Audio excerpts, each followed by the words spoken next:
This conference will now be recorded. Hello, everybody.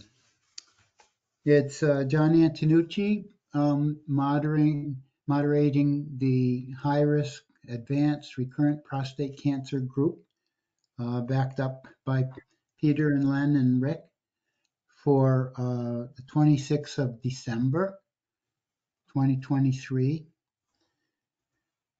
We are going to start by expressing our gratitude to some of our sponsors who help Rick to pay the bills so that we can meet and support each other.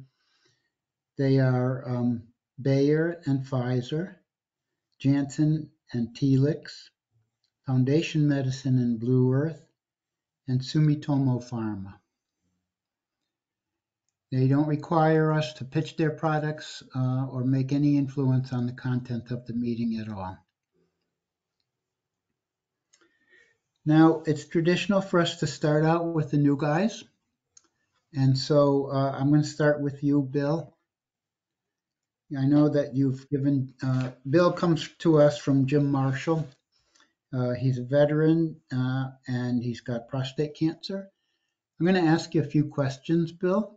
Okay. And let me just check here and make sure I got all the right buttons pushed. Yep. Okay. How old are you, Bill? I'm 71 years old and I live in California, Maryland. Oh, in Maryland. Okay. That's confusing. Yes, it's next to Hollywood, Maryland. It's also confusing. Great. Good for a laugh anyway.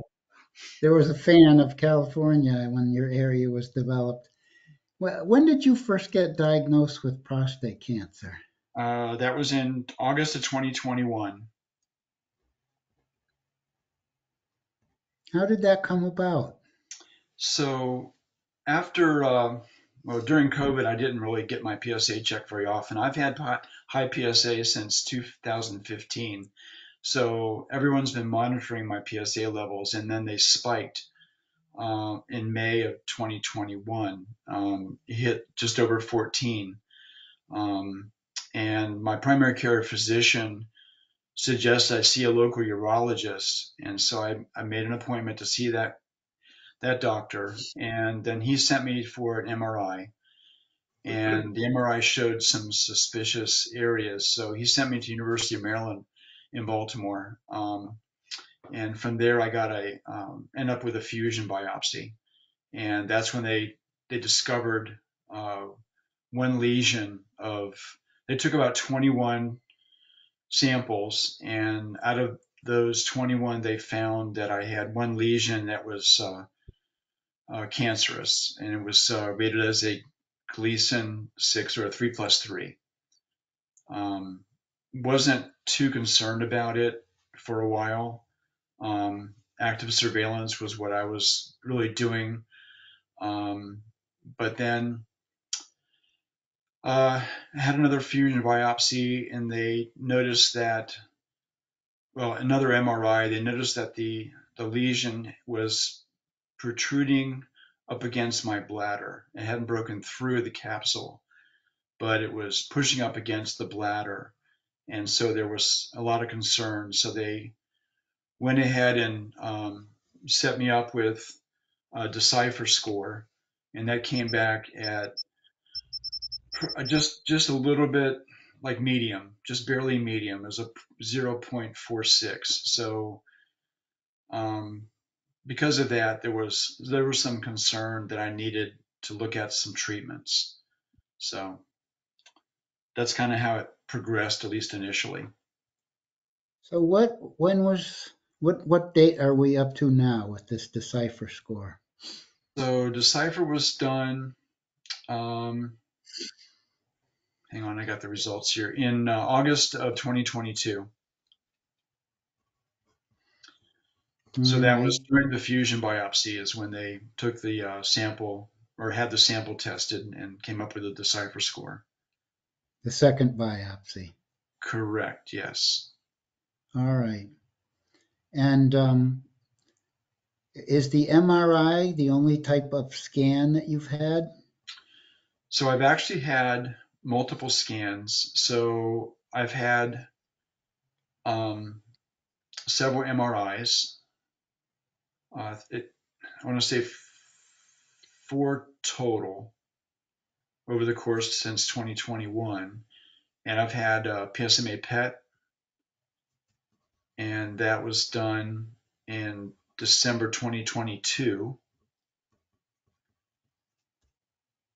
And then I've had a CT at the same day, and also the MRI, PSMA PET, and CT were all done on December uh, on the same day. Any findings on that PET scan? No, well, no metastasis is what they said.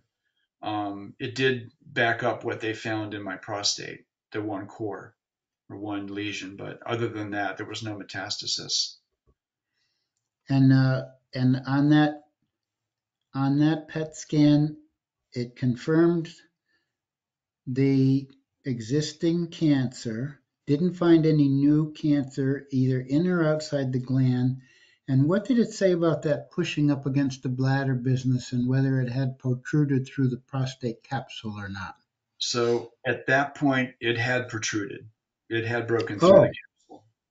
okay. So now you have official breakthrough. Correct. Okay, I got it. And that was 1222. Okay. So give us an idea about the trajectory right from 2015 of your PSAs. Like what were the initial values while you were in active surveillance, and what did it go up to and when? So I think the first PSA I got was in 2012. It was at 3.1, and then 2 years later it was 3.2, and then by 2015 it was 4.5, and it's slowly progressed over the years from there. Um, like for instance, in May of 2020 it was at 9. Back then it was just they were just monitoring. I did have a regular biopsy in 2018, and they found an area that was suspicious, but they just decided that it was just worth monitoring PSA. So just continue monitoring PSA until May of 2021, where it jumped to 14.6, and that's when the primary care doctor got concerned, and he sent me on my way as far as reaching out to urologists and other people. So that's what So started the that ball. was a primary care doctor took you through PSAs of 3.1 all the way to 14.6. Correct. And then you went to urology, and then have you gone on to having an oncologist at this point, or are you still with your urologist? So yes. So early this year, it was decided that I should get proton therapy. So I did get 44 treatments of proton, starting in it was late February, early March, and ended in June. So I had the 44 treatments, and then right before they started me on with the proton, they put me on Casodex for a couple weeks, and then Eligard. Um, and I've been on Eligard ever since. My last Eligard injection was in October, so that would make Okay, so you're 12 months. something like 3/4 of a year on Eligard and a full battery of proton. You know, I could see why things have been so confusing. I mean, here, right? I mean, you have a very low Gleason score, which has made everybody hold back on treatment, while this thing slowly grew. PSAs increased until finally you have invasion outside the prostate. And still people are kind of holding back. It takes a long time for you to get to urology. Your and your treatment is not very aggressive. Uh,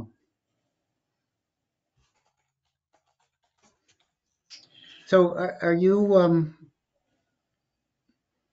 wondering what to do now, or are you on a definite course now?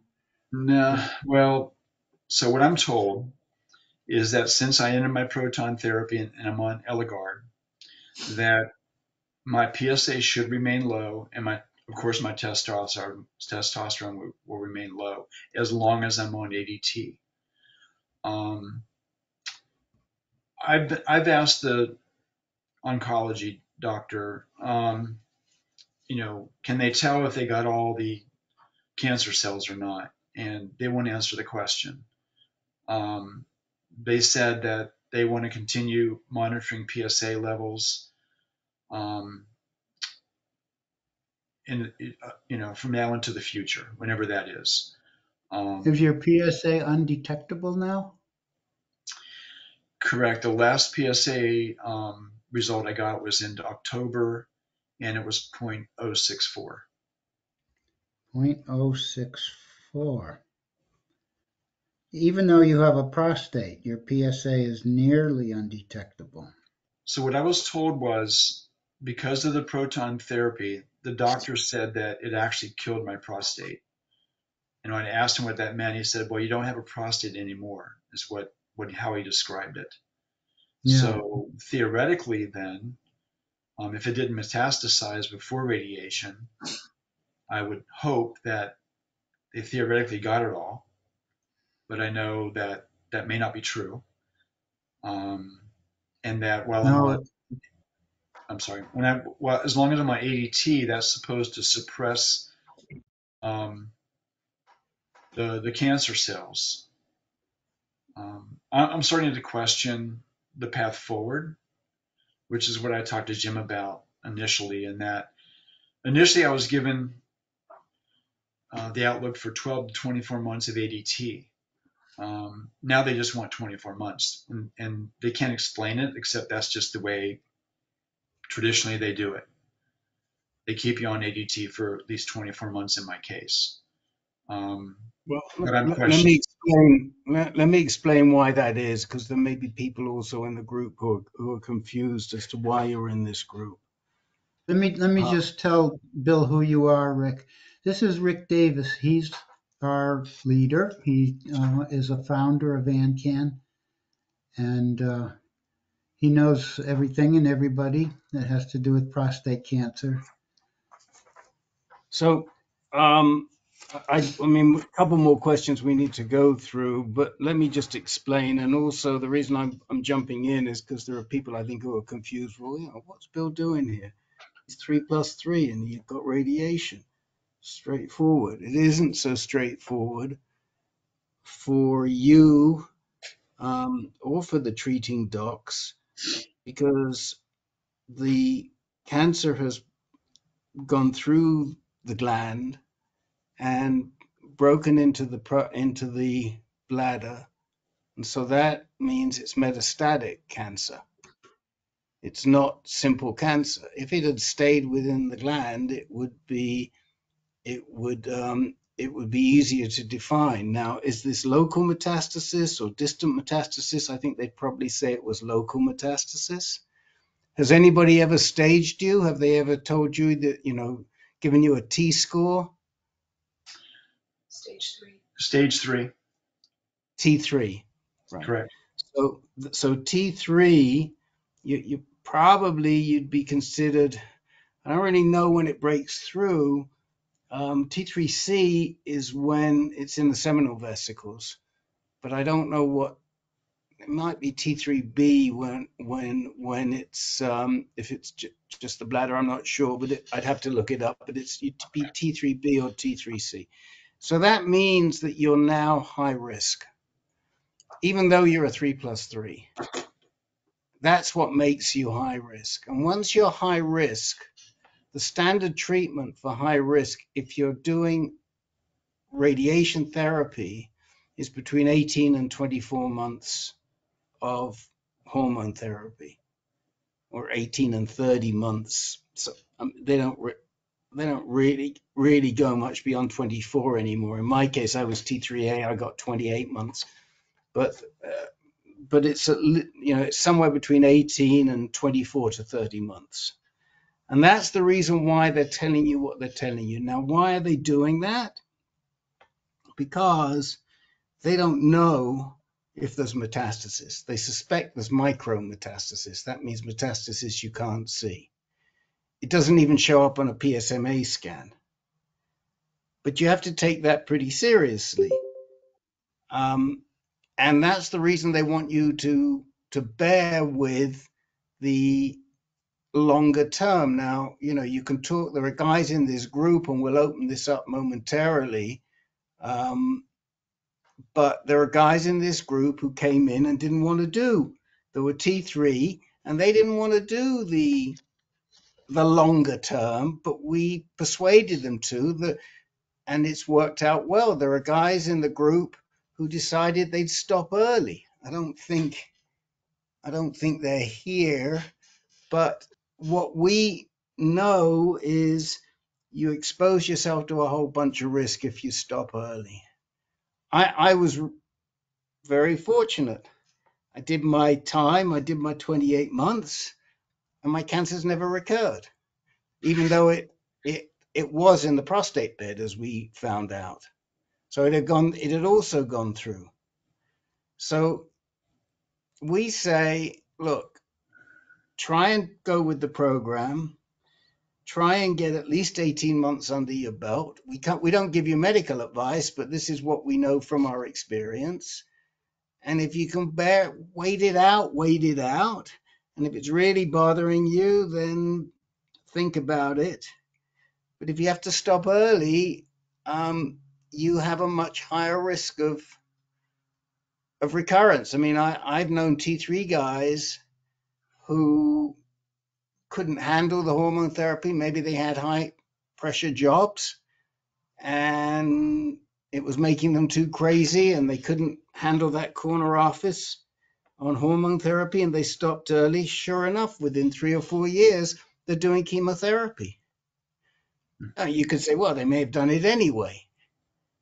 But, that's what trials are about. And that's why the trials say you got to really do 18 to 24 months, 18 to 30 months.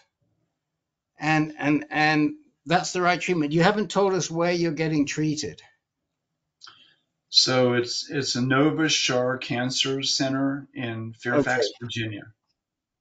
And who are you seeing at Nova Shar?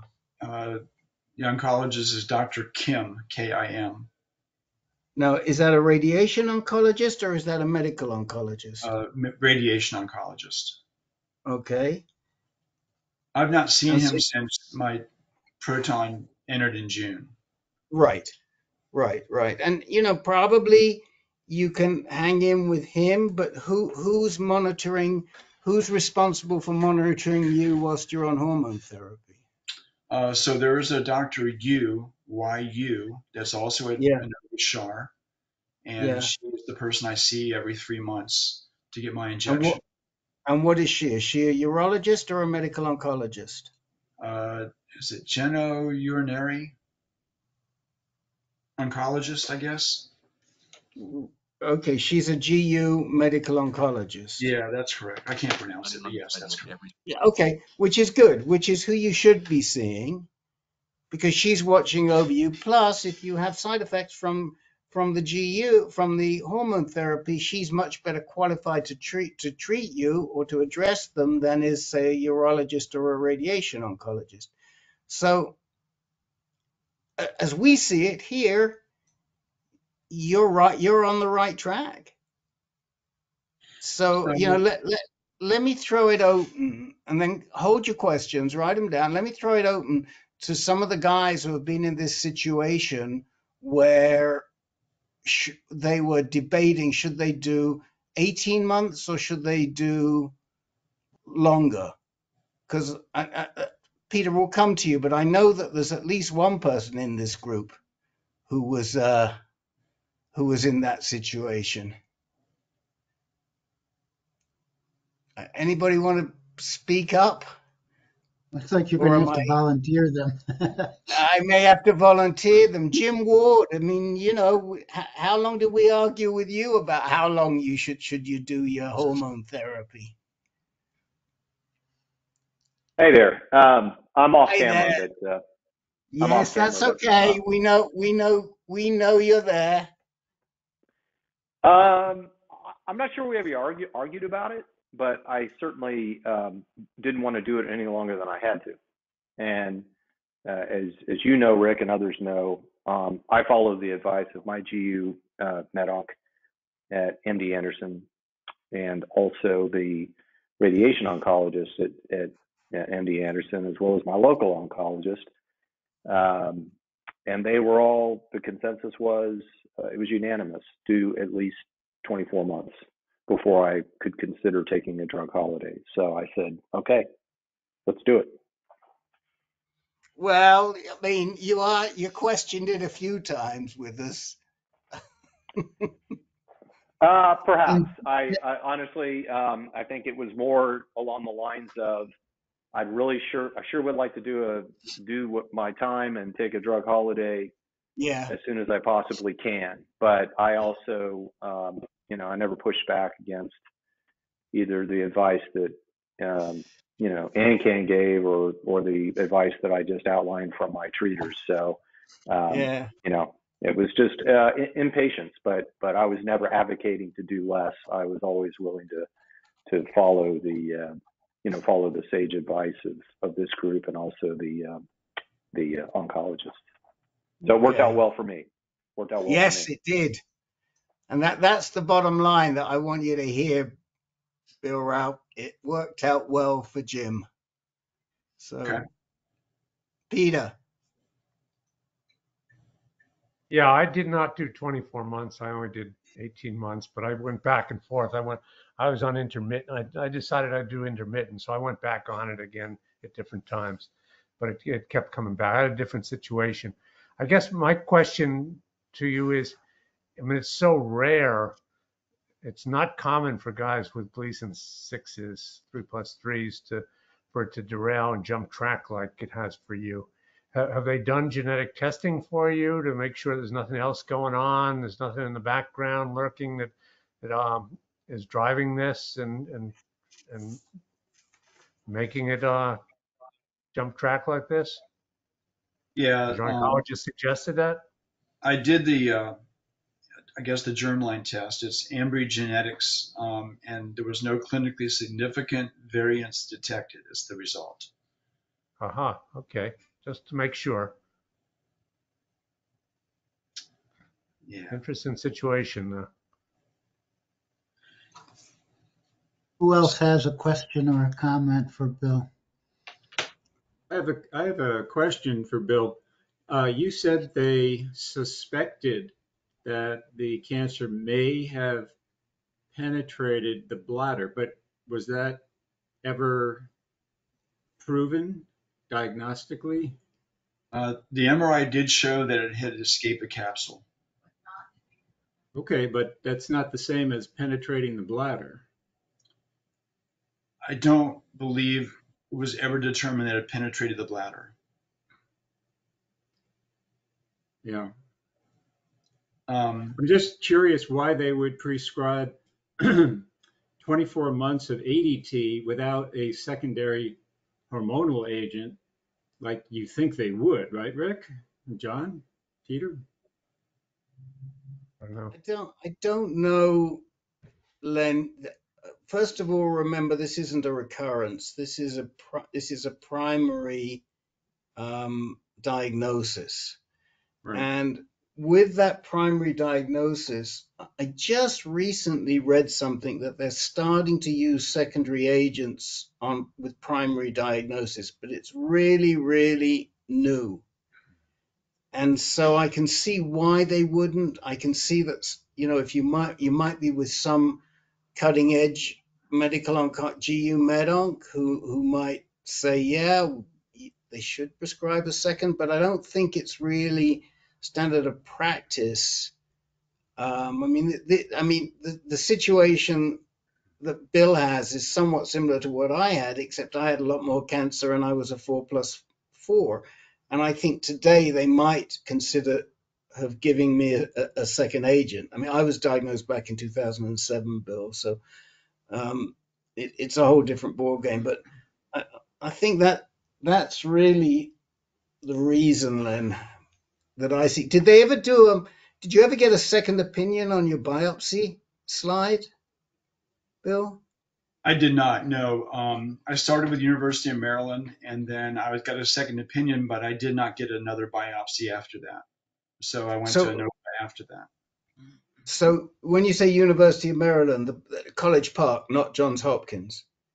No, it was downtown Baltimore, actually.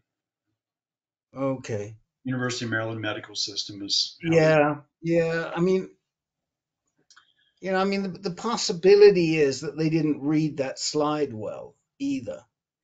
And somebody like Epstein's lab at Hopkins may have even seen more going on from that biopsy than what they saw. I mean, it doesn't matter. It's water under the bridge. But anyway, I don't know. Len, did I answer your question? Yeah, yeah, you did. But I would contend that, I mean, when I was first diagnosed and they did the imaging nearly 10 years ago, they said probable bladder wall invasion. I had bilateral seminal vesicle invasion, and they said probable bladder wall invasion, but I never really had any bladder wall invasion. I wonder if that's also the case for Bill, in which case maybe he really isn't high risk. So my wife just reminded me it had not penetrated the bladder. It was up against the bladder, but there was no evidence that it had penetrated the bladder wall. No seminal invasion. And no Exactly. That seminal was invasion also. exactly what they said about my case. Right. Okay. Well, I mean, in that case, why did they grade you T3? How quickly it spread from the T1 to the T3. Oh, my wife's in the background reminding me because how quickly it had spread. So between the two biopsies, that the second biopsy showed that it had escaped the capsule. The first biopsy it said was just pushing against the capsule. Even so, by the way, your wife is very welcome to join in directly. We love it. No, seriously, we love it when the care partners are in the picture, especially when they're really up on what's going on. And you're very, very welcome to be part of this, Mrs. Raup. She's coming over, but yeah, she's Yes, been there for me the whole time. So God bless you. yeah. God bless you. Yeah, I mean, it's just, I might be tempted. I might be tempted to get a second opinion on whether they think you need to do how much hormone therapy you need to do, Len. Uh, Say that again, Rick. I'm sorry, I didn't. I said I might be tempted to get a second opinion on how much how long Bill should Yeah, do hormone therapy. yeah, absolutely, definitely. And like you said before, second opinion on the biopsy. That's what I was wondering because I've heard the name Epstein before, and I Yeah. really wish that we had heard about him previously. The two separate biopsies that Bill had about a year in between each one, those biopsy results were read by the same pathologist, that same pathologist, and that's always made me question if he Yeah. was a Gleason 3+3. Why did it advance so quickly and burst through the Yeah. capsule over a 12-month period while we were told we could do active surveillance? And during those 12 months, we were researching every single type of treatment available to him. And then when we got to ANOVA, the doctor was very frank with us and was like, look, it's time to make a decision. We need to move forward with either surgery or radiation. Mm, because at that point he had burst through. But it has mm, not, at that point, the last test we had, there was no metastasis to the bladder. It hadn't invaded the bladder, no seminal vessel mm, invasion. So, mm, we just decided to be aggressive and go with the proton. When we first started talking about proton, I think they told us he only needed 28 treatments. But by the time we got ready to do it, they had jumped it from a T1 to a T3, 28 treatments to 44 treatments, and ADT from 6 months all the way up to 12 to 24 months. So everything advanced so quickly. But mm. yet he was still a Gleason 3+3. But there was no second If opinion on that you, reading. So yeah, if you Now, do ever decide that you want to have another pathologist look at the slides, write to me. I'll put my information in the chat window and I'll instruct you how to get another opinion about that. Is it I too want to late? get a couple of, Is it too I late to want to have get, the slides looked at? no, no. Okay. no, not at all. Okay. I want to get to the people with raised hands and move along so we can get to some of the other new guys. Peter, did you still have something? No. No. Okay, and Jim Marshall then. Yes. Concerning the genetic testing, provided it was me, I would also ask for a somatic test because things sound strange of how it is progressing, and who knows, there could be a mutation there. Anyway, so that's just me. What is a somatic test? Okay, a somatic test is of the actual Jim, Jim, cancer Jim, itself. Jim, Okay, Jim. okay, Leave that one. Leave that one to John, to Dr. John, ah, to okay. explain. Go, John. When you got your genetic test, you were testing the DNA of every cell in your body that you inherited from your parents and will pass down to your children. When you get a somatic test, you get the actual tumor itself, which has its own unique genetics, and get that tested for mutations as well. okay, all right, thank you. Um, the So, only last thing before I move on I want to say is that the decision about how long to be on hormone therapy also has to rest on how well you're tolerating it. Is it really making your life miserable, or are you breezing through it? How good or bad is your hormone therapy? So as far as misery goes, yeah, pretty miserable.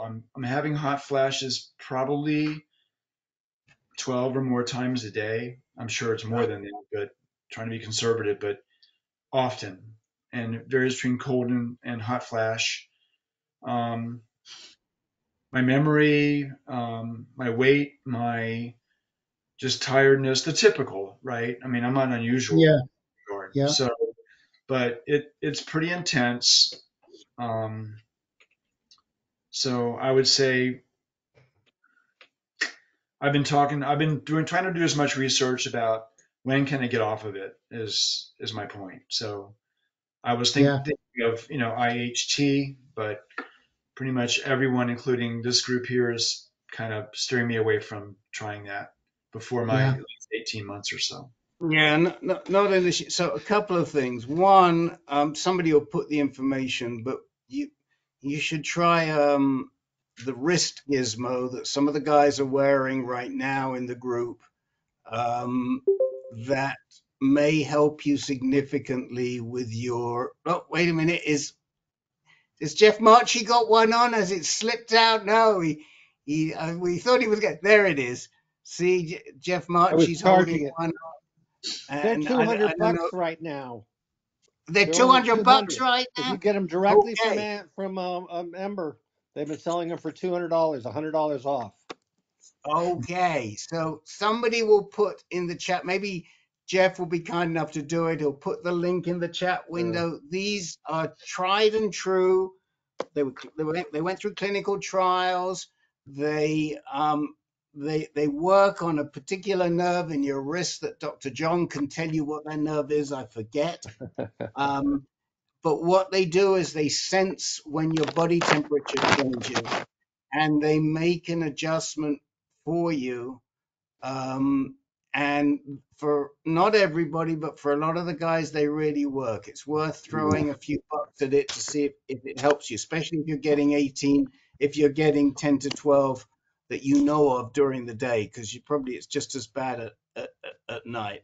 Second thing I want to Rick, it doesn't do anything for you when you get hot flashes. You have to know that one is coming on and double click the button to start the refrigeration.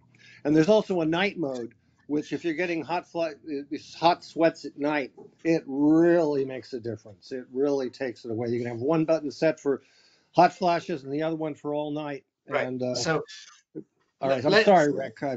No, it's okay, but we just don't have time to get into it. But come back next week. We can talk more about it.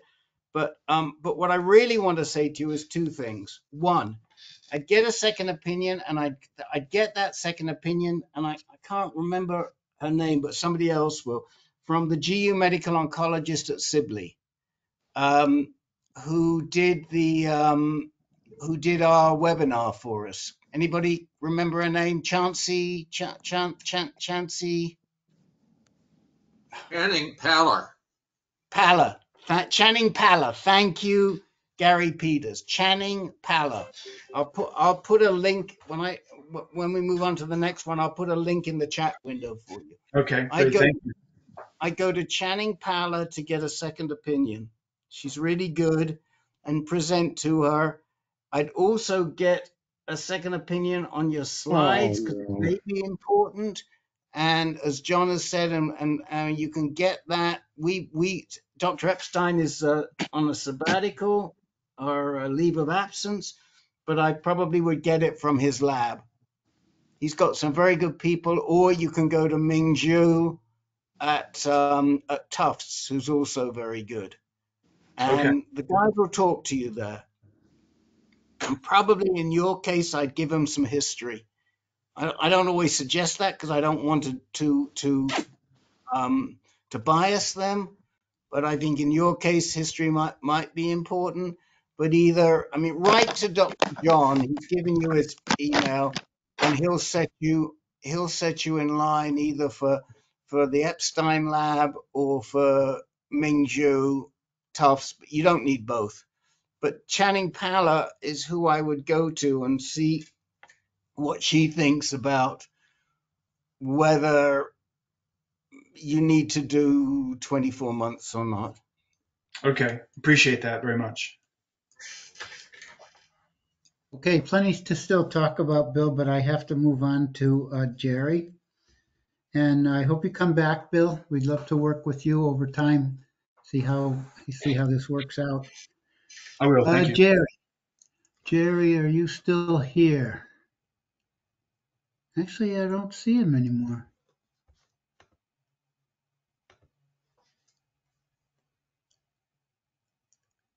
Jim, I think we lost Jerry. All right. How about Bob Rycroft then? What was his last name? John, what was Jerry's last? Burkett, was that it, Jim? Was that one of your guys, Jim? Negative. No, yes. Wait a minute. Hold on, guys. I just want to look up an email from Jim because I'm getting a little disoriented here about this guy.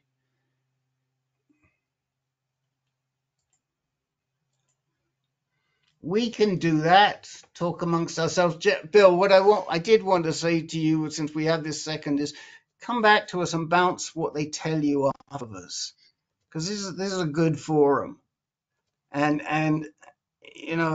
it's worth airing some of these topics. So stay involved, at least for the time being, and we'll give you some good tips. We haven't had time to talk to you about handling your hormone therapy, but I think every man in this room has been through what you're going through with the hormone therapy, and we've got plenty to talk about with that. And we just don't have the chance to do it right now. So we Okay. can talk to you about the sweats, the exercise, the brain fog, and all the rest of it. Okay, will do. Thank you. Appreciate it. We all have that T-shirt, man. I have lost my email from Jim Marshall to see who his other guy was. I just check one other place. But I could Okay. swear we had a guy named Jerry, age in the Oh, 70s. oh yeah. I remember he was the guy that said he could not come.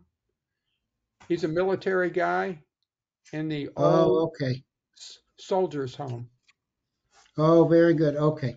So he's not here. Is Bob Rycroft still here? I am. Oh, there you are. Okay. Hi, Bob. So, Hello there. tell us, well, first of all, how old are you, Bob? I'm 71 And where you live? in the Dallas-Fort Worth area. Oh, yeah, DFW, right. DFW, yeah. I gotta learn that one. And when did you first get diagnosed? Bob comes here from another one of our groups. When were you Yeah, first diagnosed?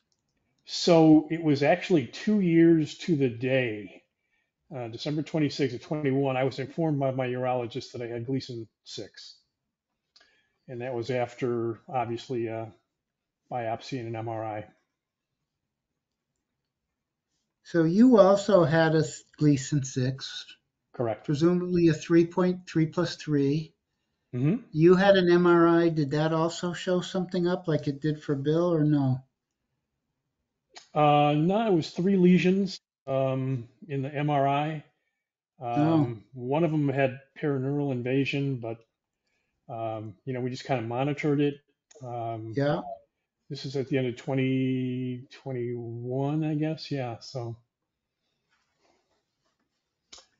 and then And I started then doing a whole bunch of what was your PSA back at the time of diagnosis?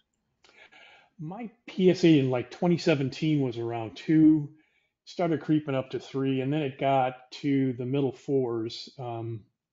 And that's when my doctor sent me to a urologist, or that's when I went to a urologist.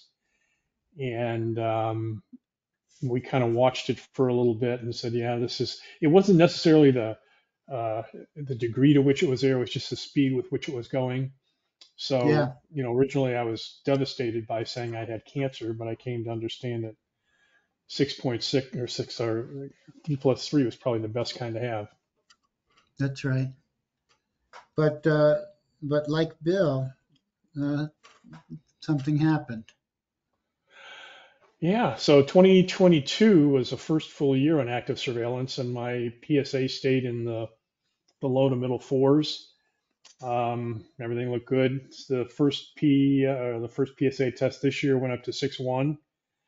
Then that was in January. We decided, hey, it might be an aberration. This could be bad juju. So the May one went up to 6.7, and it had been 2 years since we'd had the MRI and the biopsy, and we decided to do it again. And this time it came back with a one location of a Gleason 4+4, only 3 millimeters long, so it's relatively small. And it didn't have any reference to the other 3+3s that had been originally found before. So that's when we decided we had to do something. And then what did you do? Well, I had, like I said, been doing quite a bit of research on this, and I'd always been attracted to brachytherapy. My urologist tried to talk me out of it because he said nobody does that. He has a radiation oncologist in his practice who said, don't get that done. So it was time for me to look elsewhere. Fortunately, after I was originally diagnosed, I got some second opinions from doctors at UT Southwestern, University of Texas, Southwestern, talked to a couple oncologists there. So I had an in to seek treatment there, which is what I did. And I have a medical oncologist there who's kind of been the quarterback of the team, directing me to radiation oncologists and a urologist. So I've elected to do radiation therapy. I had a high dose brachytherapy treatment just before Thanksgiving. I had my simulation a while back where they implanted, although no, the simulation was the scans, the MRIs and the CT scans. So I have a space gel or a Barrigel, I think. Put 3 fissures, fiducials, excuse me, in my prostate to aid with the IMRT. And tomorrow I have my 16th session of IMRT, which is all I am set for. So that'll take care of my external radiation. I started Lupron on November 1st. I've been told it's a year's regimen. And I am going to take Casodex, or I've been taking Casodex, and I'll stop tomorrow after my last session. I had a PSMA scan before we went down this road, and it showed nothing beyond the gland. It identified what was in the gland, but there was no leakage beyond, which gave me some confidence that this treatment might be the best overall. I'm comfortable with it. Okay. No symptoms, I assume? I The mean, of the radiation. cancer itself. Oh, no. The radiation's a pain in the butt, literally, and I'm hoping that Oh, gets yeah. better. Yeah. But that's about and apart from the fatigue that Bill talked about a little bit, I haven't had but 2 months worth of the hormone stuff. So So you haven't had you haven't had a lot of the stuff that happened to Bill, the hot flashes and yeah, weight I gain. get it, but it's not that intense, and it passes fairly quickly. The first thing I Good. noticed was not so much fatigue, but loss of endurance. It was hard to walk 3 or 4 Yeah. miles anymore. But I'm Yeah. back up to doing that now. Try to get to the gym a few times a week and lift a little weights, just to try to stay ahead of it. Okay. And your very most recent PSA? Well, the 6.7 was in May. This is my last, what I call my last legitimate. My medical oncologist gave me a PSA test 12 days after I had a biopsy.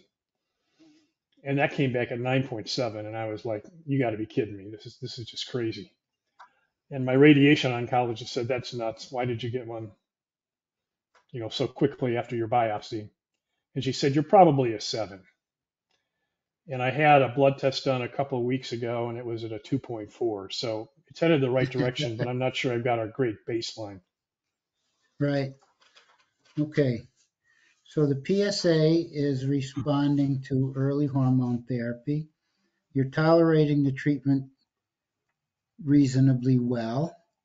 You're probably going to have a reduction in your radiation symptoms soon. I hope. And the plan then is to continue on your Lupron for some period of time, 18 months, 24 months. Anybody give you a Yeah, they said plan? 12. They said 12. They said Yeah, 12 months. we'll come Okay. back to that one, Bob. And you're so you've seen a lot of people. Your current team is who's your current medical oncologist that's calling the shots on your literally on your Lupron and following your PSAs and Are you looking for a name? yeah. Yeah. Yeah, his name is We Michael. name names here. We name names. I'm sorry, his name is Kevin Courtney. Yeah. And That's yeah, we know him. Okay. We know him. I was going to ask you if it was Courtney that you were seeing. Yes. Is he a GU guy, Rick? Yeah. He's a GU medical oncologist. I mean, this is my opinion solely, Bob, but I'm not thrilled with him. I don't like the way he treated one of our guys at all. And I'm not thrilled about the 12 months that they're suggesting for you. If it were me, I'd be doing at least 18 months. That's really the protocol and what's suggested. And I just don't get why these guys, that you're a 4+4, and why they want to go under. We know the tests, the clinical trials show that 18 months minimum is really what should be prescribed. And I think that's what's in the AUA guidelines and the NCCN guidelines. So, those are the protocols. Now, we've had guys do this before. Once you get to that 12 months, you can debate with your doc whether you want to stay on for another 6 months or not. But for what they call neoadjuvant hormone therapy, the guidelines minimum 18 months to as much as 30 months. And Len or John or Peter, do you want to comment on that?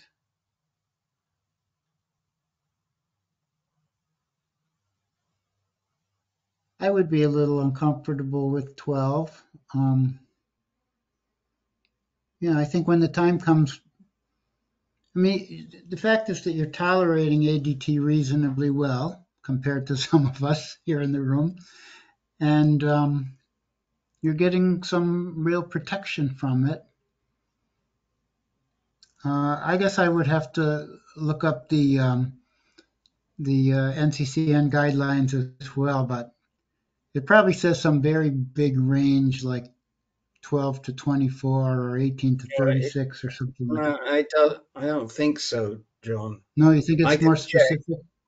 Yeah, I think it says 18. I don't think it says 18. I'm pretty sure. I can look it up. Maybe I'll have a chance to look it up. What we're talking about is an organization called the National Comprehensive Cancer Network that sets guidelines for treatment.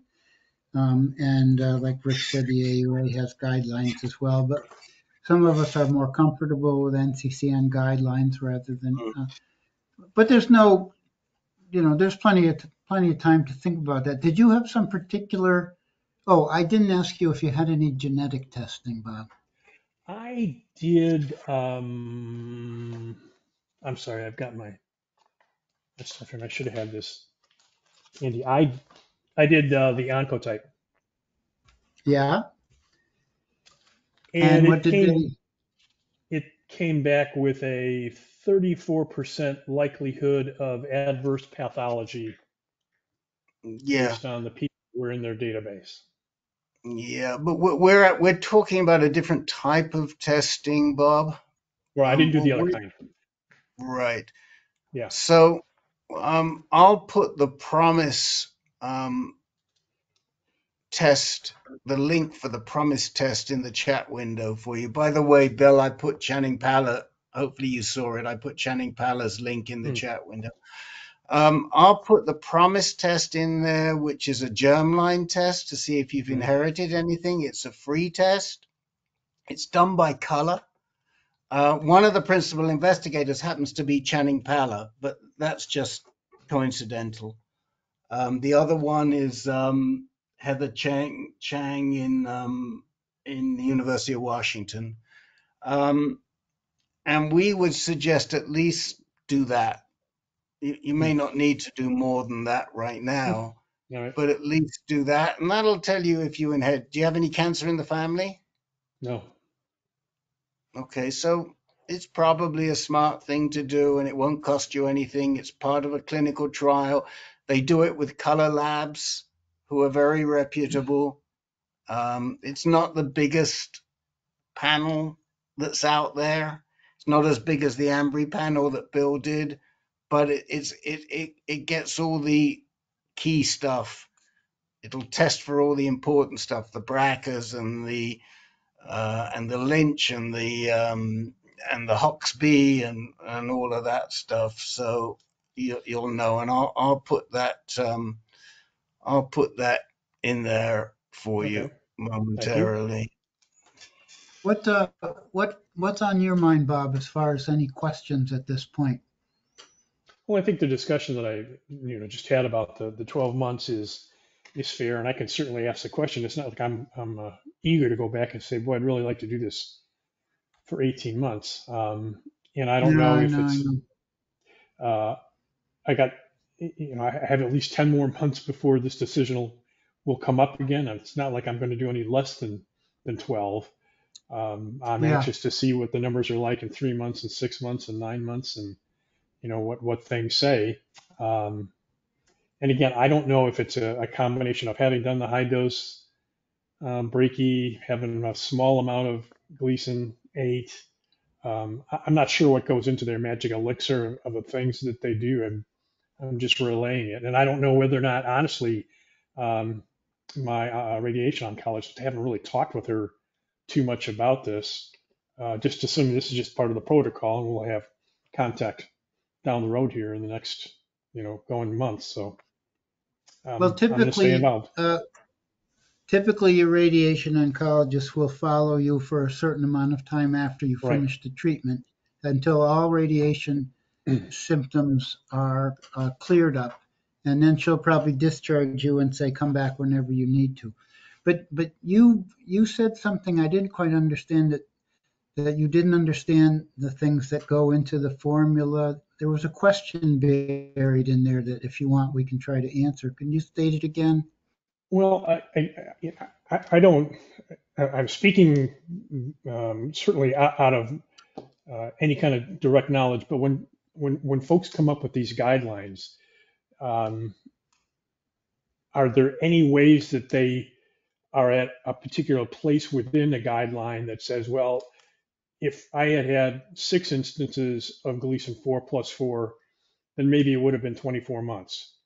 But I only had one and I had a small one. If I elected Mhm. not to do the HD brachytherapy, which I did, would that influence the amount of treatment? So I guess that's what I was saying. There's got to be a formula or a guideline or things that have different variables on the front side, Right. which color the way that it's interpreted. At least that's my naive way of looking So, at this. so we actually get quite involved in some of these guidelines because there are certain organizations who come to us and ask us for the patient's view on them. Um, the and I'm just pulling up the local guidelines right now for AUA and Astro, which are the urologists and the radiation oncologists, who are usually responsible for your initial treatment, like in your case. And they usually go by the risk category. And in your case, you're a high risk. So once you're a high risk, it doesn't matter how much high risk you are, you're a high risk. It's like the guy who has, and we see this, they may have 4 different or 5 different lesions on their biopsy. They're all small, but one of them is a 4+4 and the other 4 are 3+3. And they say, well, I'm a 3+3, but I had a little bit of 4+4. No, you're a 4+4. Because as soon as you get that 4+4, you can't get rid of it. It taints the whole thing. And then they treat you as a 4+4. So they don't make a judgment call on how much 4+4 or 4+5. As soon as you're a 4+4. Now, that's why we often say to guys, get your slides reread, because the difference between a 4+4 and a 4+3 can be a year or more of hormone therapy. So, one thing you can do is you can send out those slides and confirm that you are a 4+4. If you come back and you're a 4+3, 12 months is fine. Did you have the slides reread? That has been a sore point. When I had my first biopsy read by UT Southwestern, and it confirmed the 3+3. When I Yep. got this result back, I asked UT Southwestern to give me a second opinion. And for whatever reason, it never happened. And at the time that I was getting treatment, um, I talked to Courtney and said, hey, I really would love to have the second opinion before I underwent this. And we talked about it and decided to proceed. Because I wasn't comfortable and I wasn't getting it from UT Southwestern, I got a hold of my urologist. I sent all the paperwork to him to have my slides read by Johns Hopkins, and that was 4 weeks ago, and I can't get them off the dime. They haven't done anything yet.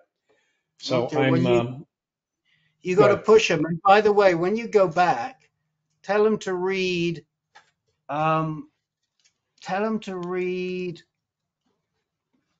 paragraph 40 in the AUA local guidelines. When I say AUA, it's actually AUA and Astro. And paragraph 40, I'll read it to you, says, in patients with high-risk prostate cancer electing radiation therapy, clinicians should recommend the addition of long-course, 18 to 36 months, ADT with radiation therapy. Strong recommendation, evidence level grade A. Okay, I'll copy it and I'll put it in the chat window for you. Okay. But I mean, this is why, by the way, the little numbers, you'll see some numbers interspersed in there, like 147 and 148. Just ignore them; those are just line numbers on the in the guidelines. So I just put it in there. And you got to have this discussion with Courtney and with your radiation oncologist and say, look, these are the guidelines. Why are you suggesting we only do 12 months? Okay. And I would put it in writing in the portal. And the other thing I would put in writing in the portal, if you haven't already done, and it sounds like you may have done, is I would like my slides reread and send them to either Epstein's lab, because Epstein isn't there, but his people are good, or to Dr. Zhao at Tufts, and get them reread. And maybe you'll luck out, and maybe they'll come back as a 4+3, and that'll solve the issue. Okay, fair enough. I would like to see if David still has a comment. Yeah, I was just gonna say, and I'm speaking for myself, is I've been listening to these meetings for about 2 years now. I've learned so much. And when you get to the 12-month period, you may have a completely different opinion that you have today, Bob. So just stick with us, and you'll learn a lot. And you'll hear a lot of other situations with other guys, and your picture will definitely come into focus of what you think you ought to be doing once you do all the work that these guys are suggesting. Well, I appreciate that, and I found something similar with the active surveillance group. So that's why I'm here. That was a good introduction to a wide variety of opinions and experiences. Jim Marshall? Oh, no, that was a mistake. Okay. Anybody else have any questions or comments about Bob? You know what both of these cases make me think of is I don't know what percentage of the prostate is sampled when you have a biopsy, but I bet you it's something like 2. I don't really know. If that, it's really minuscule. Yeah, it's very, very small. And, I'm not suggesting anybody have a prostatectomy so that the entire gland can be looked at under the microscope. Yeah. But I can't help but sometimes be suspicious with a low Gleason score and a cancer that's behaving inconsistently with that. It really is a tiny bit of, and I'm an example. I went into surgery as a 4+4 and came out as a 4+5. and it made my treatment appropriately more aggressive, just that one little number change. You know, I think it's Epstein. Peter will correct me. Jim Schrader isn't in here today, but I think it's Epstein who said that you need 10,000 biopsy cores to sample the whole prostate. Jeez. Howard Walensky loves to quote that. And if Oh, any of God, you can you guys, imagine? if I would any of you hate to be guys, bent over the urologist table while they took 10,000 samples. if any of you guys ever wish to attend the active surveillance, I guarantee you'll hear it because he comes up with it almost every time. But yeah. And even Epstein says that 20% of the time he's wrong in the second opinion. I mean, it's very subjective, and it's very easy to misread these slides. And I think that when Epstein does disagree with the previous biopsy, I think in my experience, it's more often to increase the Gleason score rather than decrease it. Does that sound right to you guys, Peter and Rick? That's what we often No, hear, but you don't No? know. I don't know. no, Oh, I mean, good. no. I mean, we've heard of him reduce as well, plenty of times. Oh, good. Okay. All right. Let's see. Dennis has a question or a comment, and then we'll move on to the regular guys. Just a comment on the biopsies. When I had my first one, that was ultrasound guided, and now the second one I had was what they call an MRI or fusion, or where they put them together, and so Yeah. they're a lot more precise and able to put the needles in the right place more effectively, I believe. So Yeah. just a comment on my experience. Yeah, I mean, nowadays, I mean, I'm like you, Dennis. I had an ultrasound guided biopsy, but today, most places, certainly if it's a center of excellence, they only do fusion biopsies. I mean, Peter, you know this better than I do because you deal with this a lot more. That isn't that correct? Well, you got to hunt for someone who'll do a fusion biopsy. And I was just talking to someone in Pittsburgh, and I mean, it took him a long time to find a doctor who would do a transperineal biopsy. And everybody said, "Oh no, we'll do transrectal. It's good enough. It's good enough." And Yeah, it's a but lot of places that won't do it. That won't yeah, do it. Yeah, but they still do fusion. I mean, if they do, first of all, Okay. we recommend transperineal. So we're mixing things up here. Transperineal and transrectal, how you got your biopsy, and we strongly prefer transperineal. But in most cases, whether it's transperineal or transrectal, they do it with an MRI having been done prior. There's very few biopsies in centers of excellence that go on today where they're not done with an MRI. I think in a regular urologist's office, that can still happen quite often. Yes. Yeah. Local guys do local stuff. Yeah. I just want to make sure, Bob, did you see in the chat window the link to the Promise trial and also the local, the AUA Astro local guideline? Yes. Is there an easy way to print this? No, Probably but have to copy it and Yeah. paste Okay. it into your word processor. yeah, Got it. Okay. Got it. Unless Rick sent you a link, which you can just hit it right from here. I think I've been yeah. to this site. These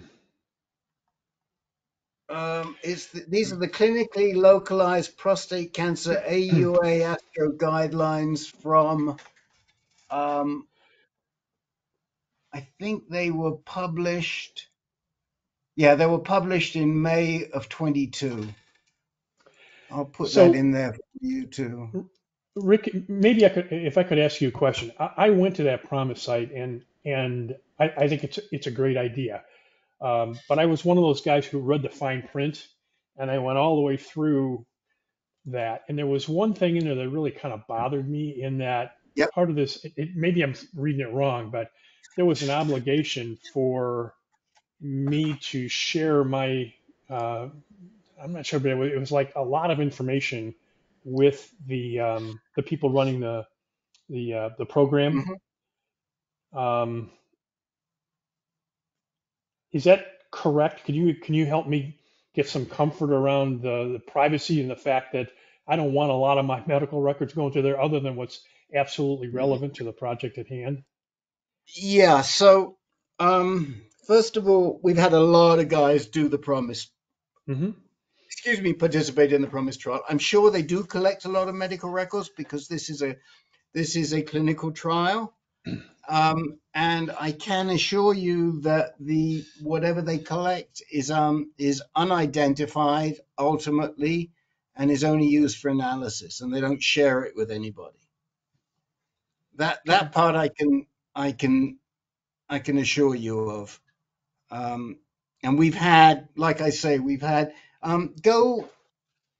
I'd suggest you listen to Channing Pala on our website. Okay. I'll see if I can find the webinar. If not, just put Channing Pala in and I'll try and find it. But we did a webinar with her last year, and we also had a lady from FMI talking about the difference between germline and somatic testing, which is quite helpful for a lot of people to understand the Mm-hmm. difference. And I'll put that webinar, I'll put the webinar on the website for you, but Okay. I would not be concerned that the information you provide, I mean, it's Hopkins and UW that are doing this. So I don't think there's any issue about your information being violated. Okay. That's how I see it. I don't know. Anybody else want to? Any of the I'll other tell you, guys? I'm gonna go back and reread it and just see if I maybe looked at it from the wrong angle. Anyone else here? Has anyone else here participated in Promise? Go ahead, John. And Jim Marshall, any comments? I did, and I understood too that this was a study. I never had any kind of bad outcome of being involved in Promise. Never got any junk mails or any evidence my insurance company got a hold of it or anything. I'm going to go on to the regulars now. Tom Guys, Maloney. isn't Promise only for germline? Yes. Yes. Okay. Thank you. I had a PSMA test pretty soon, right after I had 6 sessions of Pluvicto. And then a month later, I had a PSMA test. And my PSA dropped from 3.08 to 2.54. But my tumor burden increased a lot. And it turns out there was one tumor in my liver. And now all the doctors are telling me I have months to live. I don't quite understand how they figured that out. But it does bother me that they keep saying that. They assume that the tumor in the liver was neuroendocrine, I guess. But we haven't done an MRI yet to identify that better. Any thoughts? Yeah, I have a lot of thoughts. I mean, the first thing they should do is biopsy the tumor. Have they done that? That's scheduled. That's coming. Okay, so when did they tell you that you had a liver biopsy? They scheduled an MRI to be followed by a biopsy. MRI to Okay, get a good look at it. sorry, when did they tell you? I misspoke. When did they tell you that you have a neuroendocrine liver tumor and you have months to live? a week ago. And on what basis did they say it was a neuroendocrine tumor? They assume it's going to be. It's just an assumption. They agree it's just an assumption. Okay. And when is the biopsy scheduled for? The MRI is scheduled for this coming Friday. The biopsy will be scheduled after that. Okay, you want to call them up and tell them that they need to get their act together, and it's not acceptable to push this out. When we last saw this happen, it was on an express basis. And the fact is that you need to find out sooner rather than later. And to be going this length of time, I mean, we got a whole week this week. And it's just not acceptable. If they think you've got a neuroendocrine tumor, they need to MRI and biopsy it right away. It's very, very easy. If they can see it, it's very easy to biopsy it. They may not even need the MRI to do that biopsy. They may need an MRI for other reasons, but if they can see that biopsy from other scans, what was the scan that showed them that you had a liver biopsy? PSMA, The PSMA? PET. Yeah. Yeah, I mean, the problem with those PSMA PETs is that they're not very distinctive, so it's hard to see. So I understand why they want to do the MRI, but they've got to really, really get a move on, and the good news about liver biopsies are they're easy to do and Yeah. and quick, and then you got to get it sent out. And who is it? You're at Dana-Farber, aren't you? Yes. Yes. Okay. And is Dr. Beltran your doc? Yes. Okay. Well, just tell Dr. Beltran that you really want this as quickly as possible. Now, the fact that Dr. Beltran is your doc is the good news, because there probably is only one other person in the country who I would take over Dr. Beltran, or equally with Dr. Beltran, if it is neuroendocrine. So she's going to know how to treat it if it's neuroendocrine. Yeah. If That's it's why I neuroendocrine. chose her. Okay. I chose her for that expertise if we came to it. But I am concerned why it's taking them so long if they suspect. I mean, 2 weeks. 2 weeks is critical, because the window to treat these neuroendocrine tumors is small. And the fact is that they can be treated. There are things we can do, and whilst by and large they are usually very bad news, if you've got the right doc and you do the right things, they don't have to be. But all too often, they don't diagnose them quickly enough, and they don't do the right things. And very sadly, we know that, because that's what happened with 2 of our guys this past year, as most of you know. So thank you, Rick. I'll get right on it. Yeah. I mean, stay in touch with us, Tom, because you must be alarmed, and we don't want you to wait around for the next group before you talk or decide anything. Come to Speaking Freely group if you'd like to talk about it. Stay in touch with us. Yeah. Thank you. Thank you. Okay, go on to someone else. Thank you very much. Okay, well, there's a hand up for Dennis. It may be about you. Let's see what it is. Dennis? Yes, it is. Did I miss something, or is a neuroendocrine show up on a PSMA PET?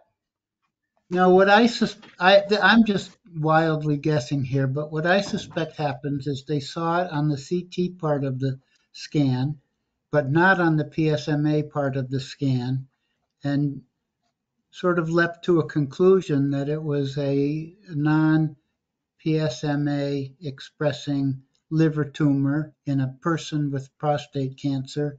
So therefore, maybe it's a neuroendocrine metastases. And now Did it it's have on any them. uptake? Did it show any uptake? An SUV uptake on it, or SVU uptake? Yes, yes, light uptake. On what? Not like Light uptake on the PSMA or light or is that on the CT scan? on the PSMA, I guess. A report said light uptake. I mean that would be unusual because normally neuroendocrine scans don't express PSMA. Neuroendocrine tumors don't express PSMA. Right. There could be That'd both be kinds of good if tissue it in wasn't. there. Yeah, that's Oh yeah, exactly. Yeah. oh yeah, heterogeneous. Yes. Oh, the big thing is my PSA went down, but my tumor burden exploded like 100%. You know, Yeah, what were those numbers again? Your PSA went from what to what? 308 to 2.54. And your tumor burden went from. Well, they didn't specify, but said several new avid tumors on my neck and head. They Okay, so said they the were seeing. tumor burden increased. They said. Okay, have you done?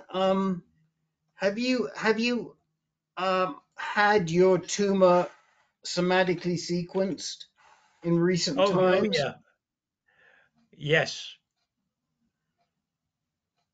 yeah. Okay, I've had it a couple of times. okay. And do you show any BRCA2, mutations? BRCA2, You are BRCA, no, but that's BRCA2 somatic, right? correct. And have you had a PARP inhibitor? Yes.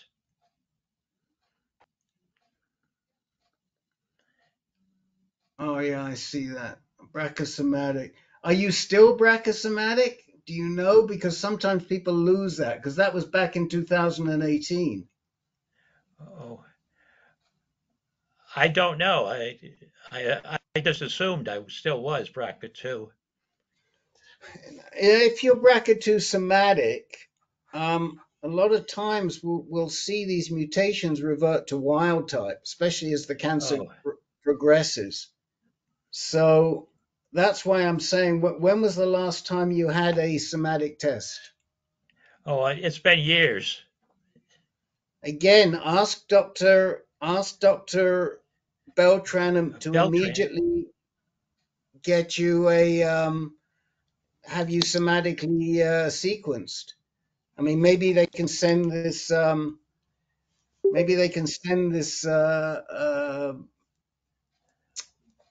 Liver biopsy. Thank you. To send this liver biopsy to get it somatically sequenced. But the reason I was stopping was because I'm just not sure how consistent a liver biopsy is going to be with a biopsy taken from somewhere else in the body. And that's something Dr. Beltran is going to be well on top of. So you have to have this discussion with her. Tell her you really think you should be sequenced again. You probably haven't been sequenced for 5 years. And number Yeah, one. And number two, how does she feel about relying on the liver biopsy as for sequence, or do you need the liver biopsy and somewhere else? yeah. There is And there's a bunch of new Tom, tumors.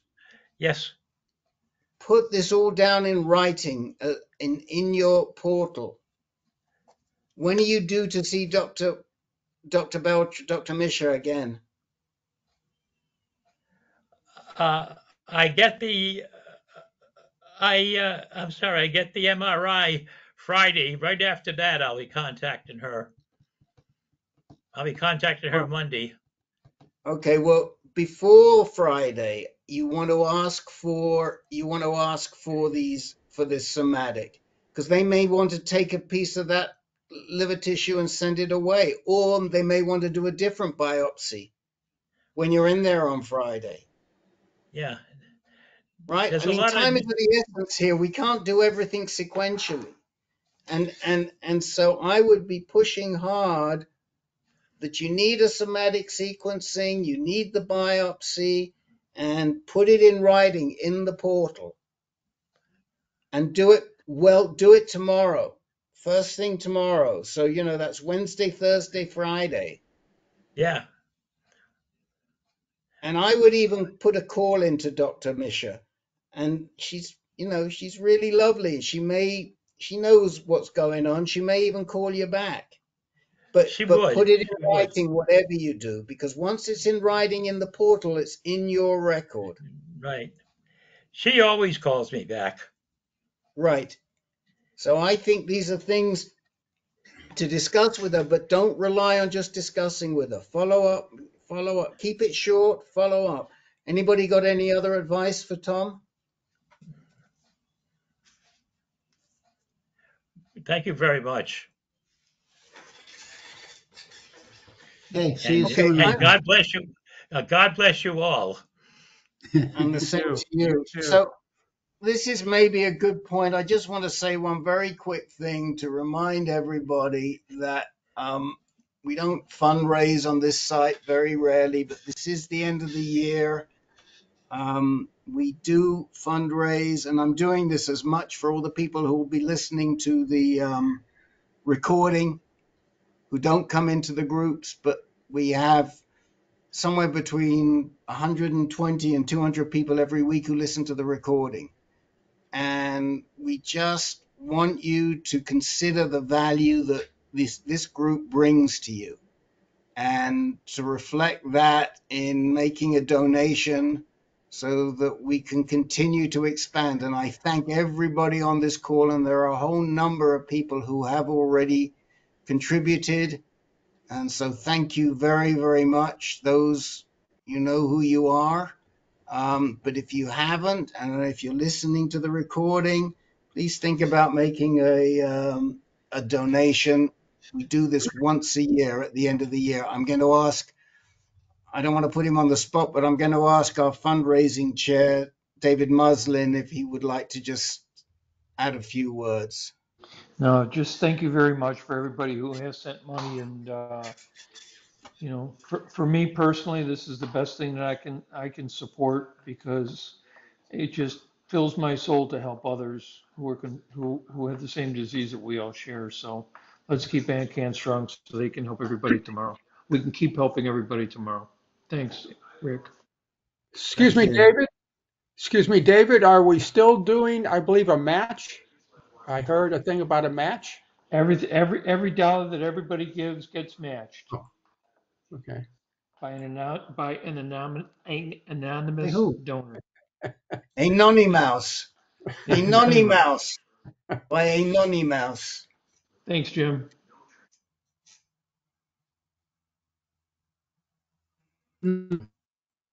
Go on.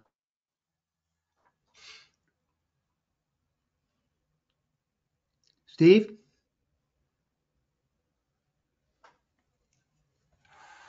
Yes, sorry, you kind of broke up there for a second. Oh, Um, yeah, my internet failed for about 2 seconds and came back again. Sorry about that. yeah, I'm going to be real brief. On December 8th, I started a drug holiday from Zytiga and Lupron, and the day before, I had seen my endocrinologist because we always talk about tapering off prednisone, and she gave me after a long discussion with her, an interesting plan, which I like, and I wanted to share it with you guys real quick. Um, she felt like you need to do an 8-week tapering, and it's pretty simple. I was taking 5 milligrams for 2 years with my Zytiga, and she said for the first 2 weeks you go to 4 milligram, for the next 2 weeks you go to 3, and so on and so forth, and the last 2 weeks you do 1 milligram, and then you're done. And then after a week, she said, we'll do a cortisol test at 8 in the morning just to make sure your adrenal gland is working properly. And I just thought that was a great plan for me because I just don't want to have any issues. So, and it's kind of interesting because the oncologist, they sort of like Dr. Shmulewitz, he said, well, you know, you're only on 5 milligrams, so you can just taper to 2.5 milligrams for a week, and then you'll be fine. So it's just kind of interesting how you get two different visions of the way to taper, and I think I'm going to go with the endocrinologist. So I just wanted to give that feedback to people. Yeah. Well, Gary that's Peters. Gary Peters, do you have a comment? You're muted. Unmute. Well, I'm someone whose adrenals have not resumed the production of cortisol, even though I tapered slowly. And my oncologist also gave me a relatively short protocol, and my endocrinologist gave me a longer one, like 8 weeks, maybe even a little more. And I followed it, but I got to 2 milligrams and I could tell something was wrong because I was just dead on my feet. So certainly follow the one prescribed by your endocrinologist. Okay, that's good to know. And I like the idea of getting that cortisol test a week after just to make sure everything's looking good. So yeah, that's a good suggestion on their part. Yeah. I And am that's so really all glad I had. you told us about that, Steve, because we have had a number of guys with very confusing and contradictory instructions and outcomes as well. I mean, I went from 5 to 2.5 for 1 week and off, and I was fine, but it's not even close to the case with many of our guys here. And it just confirms my belief that subspecialists really know a lot of stuff that frontline doctors don't know. So I'm real glad you told us about that. No problem. Thanks. Yeah, thanks for coming on, Steve, and I hope we didn't pull you off the slopes too early today to do that. No, I'm good. I Good. was good today. Okay. Well, I know this is a topic, and what Dr. John says is really true, that we always say you got to have a GU medical oncologist. Why? Because they're the guys who specialize and really understand prostate cancer. But there are other things they don't understand because they don't have time to follow up. And we'll say, get a palliative care doc on your team to help you treat all of those side effects, because that's what their job is. And an endocrinologist's job is to make sure that your adrenals and all your other glands are working, and the docs really can't follow it. I mean, the good news is at least they told you to wean, because we've known some very, very, very fine GU medical oncologists who even forgot to tell their patients to wean. So I strongly endorse John's message. Dennis. Yeah, I don't know why I'm so busy here tonight, but what are the symptoms? Because I was only on 2.5 for a long time. And my doc said that I would not need to wean off. What symptoms? Because I'm on my break again so I'm just wondering what the symptoms might be. I guess Gary is probably the best equipped to answer that question.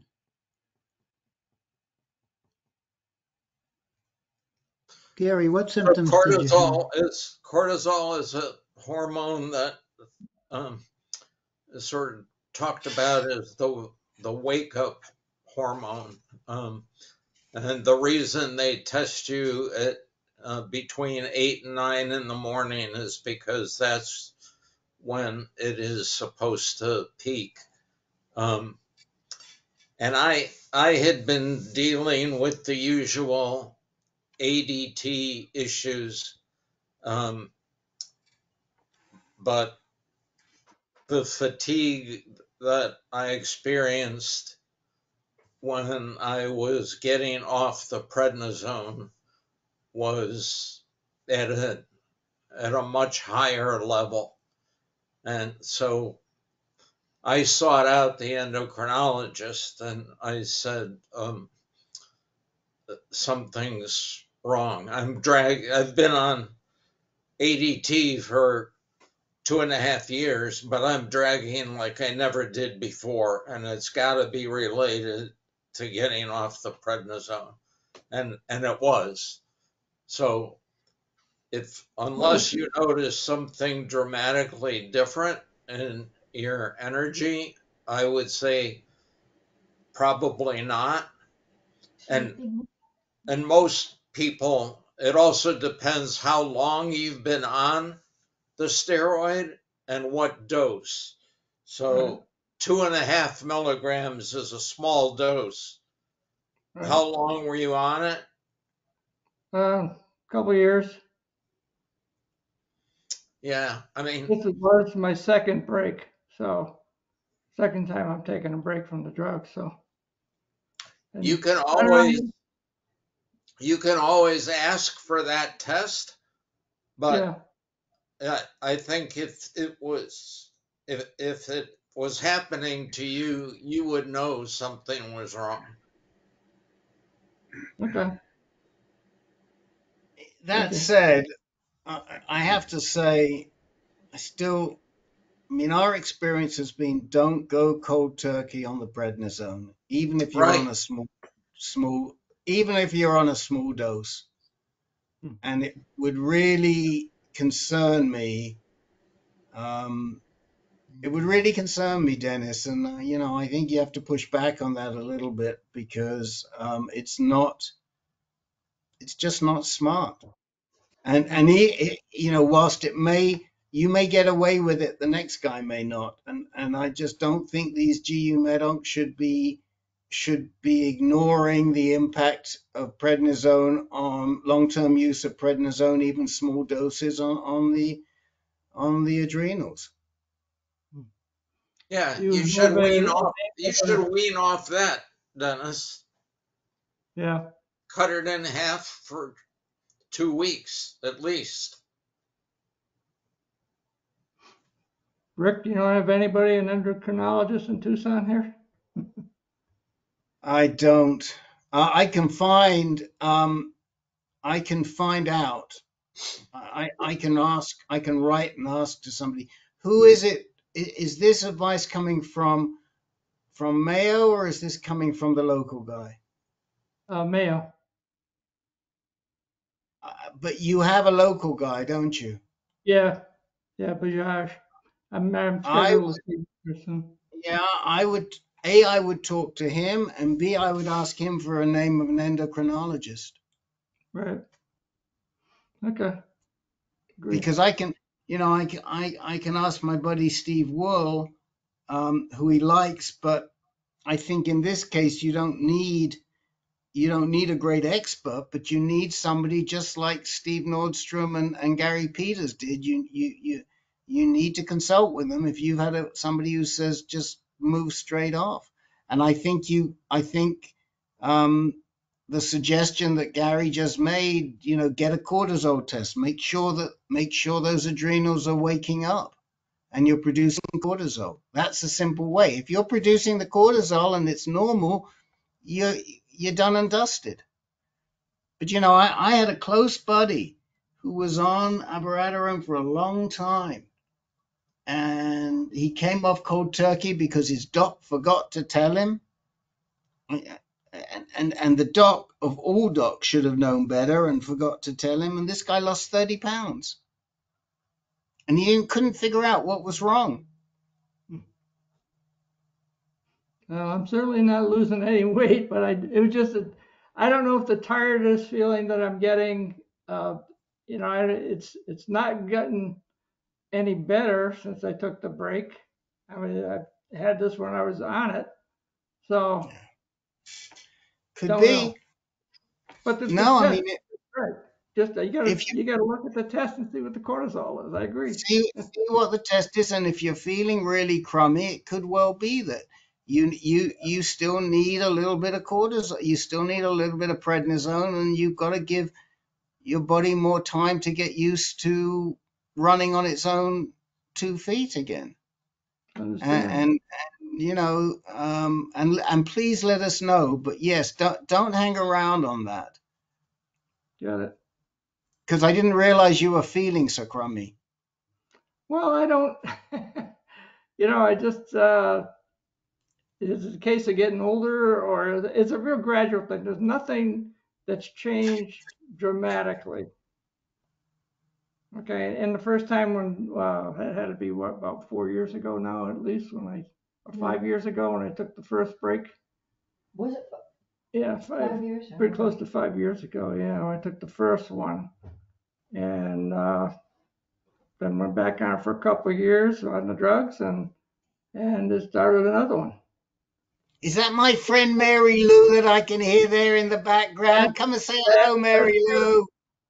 Come and say hello. She won't come and say hello. Yeah. Oh, Mary Well, Lou, Goodbury Heart. yeah. Peter Kafka, do you want to say anything about this prednisone wean? Yeah, a couple of months ago, it took my testosterone down 50 points from 80 to 30. And I was not, and this had nothing to do with ADT. I'd been off of that for a year and a half, but getting off prednisone just sunk my testosterone out of nowhere. So you feel, as Gary Peters just said, you'll feel the effects. It's a wild ride, and you'll know something's off and weird. Yeah. I'm going to move on in the interest of time. I got 2 more guys. John Kish.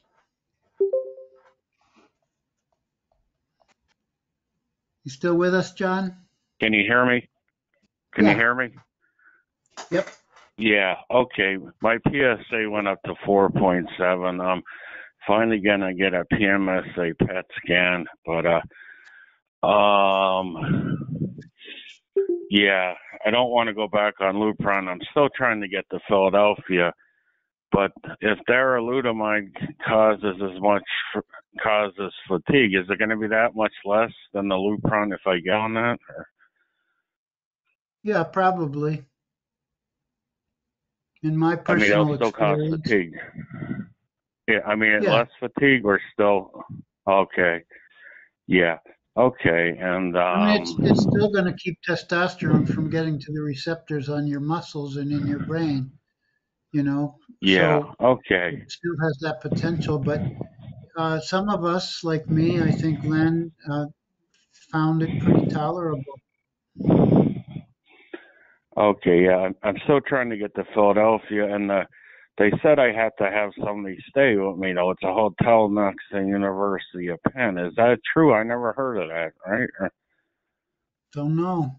I have because I don't know if I don't know if I have anybody to go with me, so that's part of the issue. But anyway, somebody said the social workers.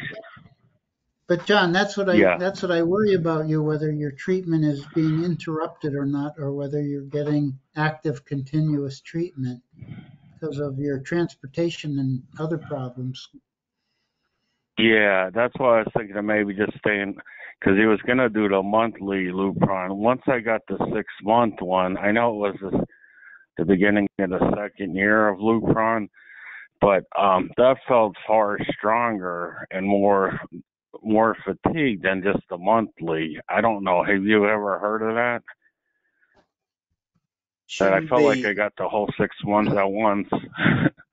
No, it shouldn't be. What happens is that the longer you're on, and if you'd had several 1-month before, and then they give you a 6-month, then the longer you're on it, the more it affects you. The 6-month shots we don't believe in anyway, because we don't think that they really provide the right amount of Lupron at the back end. So you may not get, they may not dissolve properly. So, but the fact is, John, you got to do something. Yeah, I mean, you may not like it, but you're going to like it a lot less if your disease gets out of hand and you don't want to die from this disease. It's not a pleasant Yeah, way to go. that's So definitely true. you've got to do something now. Your local people should be on top of this, and they should be able to do it. But frankly, you do need to go. I think the reason they're telling you that they want somebody to stay with you is because they may have some ideas of doing some tests whilst you're there. And if they do certain tests, they may need you to be accompanied. So I think what you say to them is you tell them, is it the University of Pennsylvania who's telling you that you have to have somebody with you? Is it one of the docs there who's telling you Yeah, that? Okay. that And well, whoever answered, it's not a doctor, but yeah, it's whatever. Yeah, one of so those University of Penn. They have a bunch of University of Penn numbers, but one of the whatever prostate cancer doctors. Yeah. okay, who are you trying to get an appointment with at University of Pennsylvania? Well, I told him the Indian name because I tried looking on when Alan texted me and I couldn't find the name. I mean, when it was months ago when he texted Hey, and it's Dr. and Narayan. then John, it's Dr. how do you spell it? Narayan. Okay, his N-A-R, last name. Oh yes. wait, hold on. I got to get a pen. N-O-R. N-A-R-A-Y-A-N. N-A-R-A-Y-A-N. Dr. Narayan. Oh, okay. I'll have to try to call him tomorrow. Right. All So right. you need an appointment with Dr. Narayan. Now, if they did they tell you you needed somebody to stay with you if you got a room? You said something about residential. They said they have a hotel and then they and then you go from there to there. And I don't know if you have to pay for the taxi or you walk or it's just that close. I don't know. I'm kind of Okay. confused because I know when I got my prostate Right. So removed, it was just John, I don't want to get into a whole story here because we don't have the time. yeah. But number one, we just told you how you can get a $500 gift card to handle your transportation. Somebody kindly volunteered. Vic Pagliotti told us, and we sent you, and that information Alan passed on to you. So you can get a $500 gift card that you can use for transportation. If they are saying that you have to have somebody accompany you, you tell them you need to speak to the social worker and talk to the social worker. Okay? Okay. Because then Yeah. the social All right. worker, you can work it out with the social worker. But these things cannot get in the way of you getting treatment. Yeah. And at one point, months before, I don't know. I know you have other people. The social workers said they don't help me with that stuff. I'm not making that up. So but I'll try again tomorrow. Yeah. Then if the social worker says they won't help you solve this, you tell me and I will write to Dr. Narayan. All right? Okay. He Okay. knows us Yeah. well. Okay. Dr. Narayan knows us well, and somehow or other we'll figure it out. But these are the steps you have to take. Call Alan if you need help. He'll walk you through it. Yeah. Okay? And Yeah, do they need all the financial stuff? Because when I applied with Cancer Care, it was like worse than doing taxes when I applied Look, for to get that. John, I don't know, but if that's what you got to Yeah, do, that's okay, what all you right, got to that's enough. do, man. You know, I mean, Yeah, I gotta if I could find it in my house, that's the 2 years okay, of but Lupron. Okay, yeah, I don't want to argue. It's just but the Lupron's point 100 is, times worse. I know I did Okay. it, man. I did it. Well, a We've year all done later, I'm off at 13 months and I don't feel any better. it. Okay, You know, but we don't want to see you go under from this disease.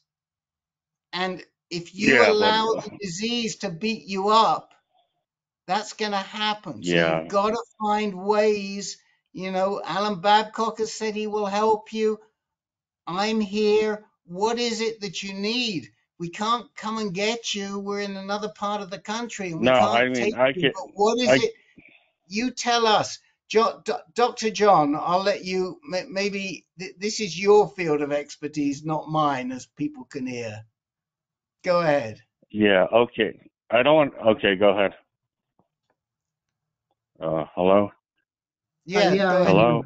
I'm here, John. I just want to take a minute more and then get on to Peter, but your next step sounds like it's to call Dr. Narayan and to call the Yeah. social worker and make sure your transportation and housing are all set. If you have any trouble, call Alan, okay? All right. The fatigue is really not any less. I'm off of it 14 months, the Lupron. Is Yeah, that see a what myth? Dr. Like Narayan, 2%? see what Dr. Narayan thinks about that. I got the same situation. I've been off for about 18 months and Except for no like better. cursing or crying, like crazy, I really don't have any energy. I mean, it's bizarre, but I really don't have any energy. 14 But months out John, of no Lupron. Yeah. okay, that might be Okay. Well, I got to go. okay, John. That should be an issue, though. I think that's a myth that you feel better when you get off of it, because all these the doctors that I've seen, the 6 local oncologists, the energy does not come back like they're thinking. I don't think it Not does. in everybody, but let's get you back to your doctor first, okay? Yeah. All right. Yeah. John, Okay. That could be okay. You got I'm to going to go. go on Okay. to Sorry. see what Peter has. Okay. Peter, you were a Yeah. little ambivalent about Well, bringing up something. we're at the 2 hour mark. I don't think I need to probably go on to, I might give Len a call and talk to him about Okay, I'm sorry what I'm about doing. that. That's okay. Peter, Yeah. Peter, we have at least another 10 minutes. We can go till quarter after. Okay. Okay. I don't want to go on and on about this, but I've learned some recent lessons, or at least been reinforced. So I think the last time I reported, I was dealing with pretty explosive diarrhea since a colonoscopy. So it's been 3 weeks and I'm still dealing with that. So last Thursday, I go back to my surgeon and he essentially says, I give up. That's the first time I've ever had a doctor say that to me. Said, I give up. I've done everything I can. I don't know what else to do.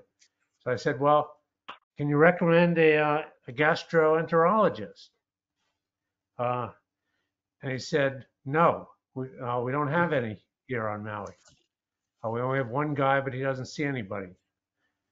I said, well, can you get me in to see him? He said, no, can't do that. This guy's too weird.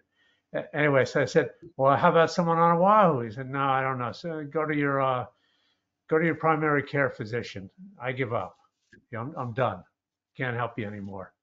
I said, well, this is very strange because, even though I went to you because I was having stomach issues, thinking I better do a colonoscopy to rule things out. And since the colonoscopy, all I've had was extreme diarrhea. I said, it's got to be related. He said, no, we don't know what it is. So I go home more depressed than ever. And 10 o'clock at night, that night, I get another lab report from my lab. And so this is lesson number 2.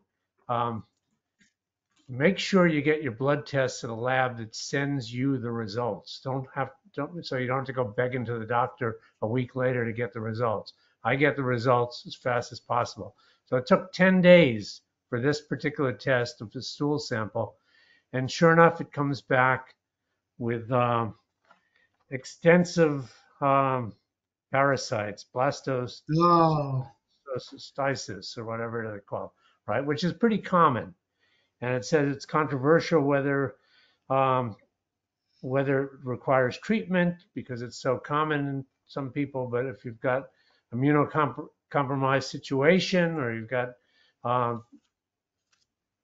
lot of it, like I have, anyway, so you better believe I was back on the phone with the doctor's office as soon as I could the next morning.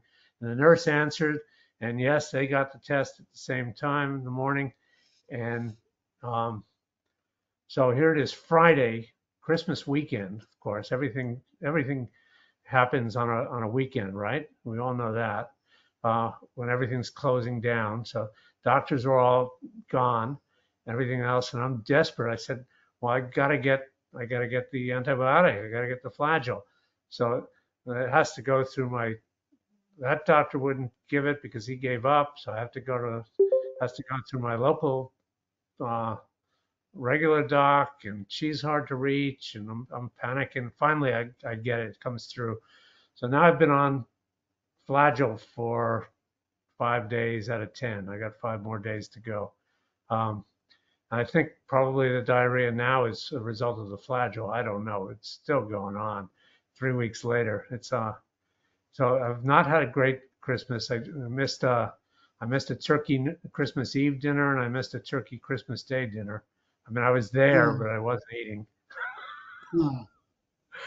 The only thing they haven't taken out of me is my sense of humor yet, so I haven't lost that. But it's a wild ride. So I was going to ask Len, flagyl everything I've heard about it, it's a pretty wicked antibiotic. It can. you can't drink with it, by the way. No, I don't drink anyway. I don't drink. Oh, good. Okay. Yeah. Anyway, so that's Peter, where I am. what was the parasite? What? Blastocystis or cystis or whatever. Apparently, it's pretty common. And it said many parasites. So it all makes sense because you are immunocompromised, and particularly immunocompromised right now after the treatment. The issue is for you on Maui, how do you take care of this? And this is the frustration. Yeah, I think that if you were on the mainland, you would get a referral to a GI doc.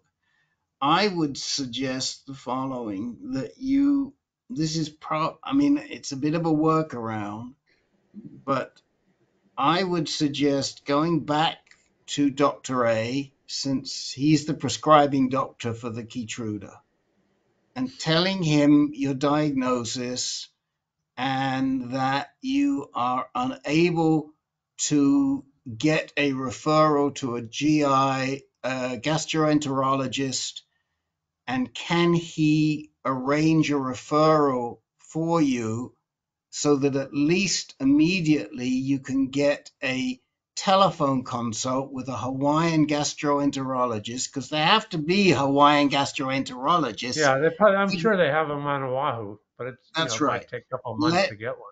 And put it in the hands of Antanakis. Tell him you're not getting anywhere. You desperately need him to find you. Let him talk to your buddy, the doctor he just hired Okay, so the backstory on that is I wrote to him on the portal, and told him, can you recommend a gastroenterologist on Oahu? And I got back a reply saying, it's probably the Keytruda. You should go back on prednisone. So I'm meeting his PA tomorrow. And I said, Okay, no, so I'm not going so back on prednisone. okay, so the fact is, it isn't the Keytruda, and we know what I it don't is know. right I now. don't know. I don't know. I'm gonna Yeah, but ride Peter, this stuff out for Peter, 10 days and see. but Peter, it isn't the key. It isn't the prednisone. We know it's a parasite now. We know it's a parasite.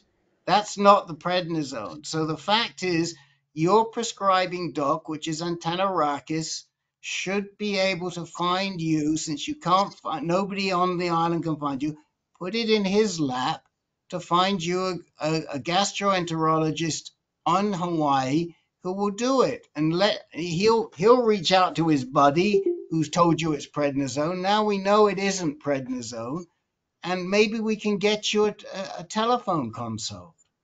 I mean, Yeah, I I'll try. think I'll that's a try. good strategy. I mean, Yeah, I'll anybody try. else I'll want to try. say? I'll try. He's Len, reluctant to. Yeah, well, I mean, metronidazole or flagyl Yeah, usually works, but not always. Well, we'll have to right, wait and see. You're only right. halfway through. Take it for the full 10 days. There are other treatments if that one fails. I love the GI guy I went to at Weill Cornell. I can send you his name and contact info, but of course, I don't know if you want to travel all the way to New York for that. I've got some great people in Minneapolis. I could Oh, probably see okay, pretty good. quickly. Yeah, I could probably go to the mainland and do this, but I'm gonna wait the 5 days anyway and see what Yeah. happens. with the runs Okay. like you have, I wouldn't want to go to the mainland. I wouldn't want to be stuck on an airplane that long. I Well, mean, I'm not that's eating much. Yeah, I'm not eating much. yeah, but it's just that's awful. I think Yeah, I think you've got to tell Dr. A, look, you're the prescribing doc. I really need your help here. I can't get it done with my local people. Please find me a GI, a gastroenterologist on Hawaii who will talk to me and prescribe Who was it? Your PCP that described yeah, the again, who knows if that's right, and who knows, the other thing is that you need somebody like Dr. Antanerakis, to understand if there's an interaction between the immunoagent and this right. antibiotic. Yeah, That's another question I would be putting to Dr. A, is that, how's this going to work in the face of the immunoagent? I mean, that's why these docs get paid the big bucks. yeah.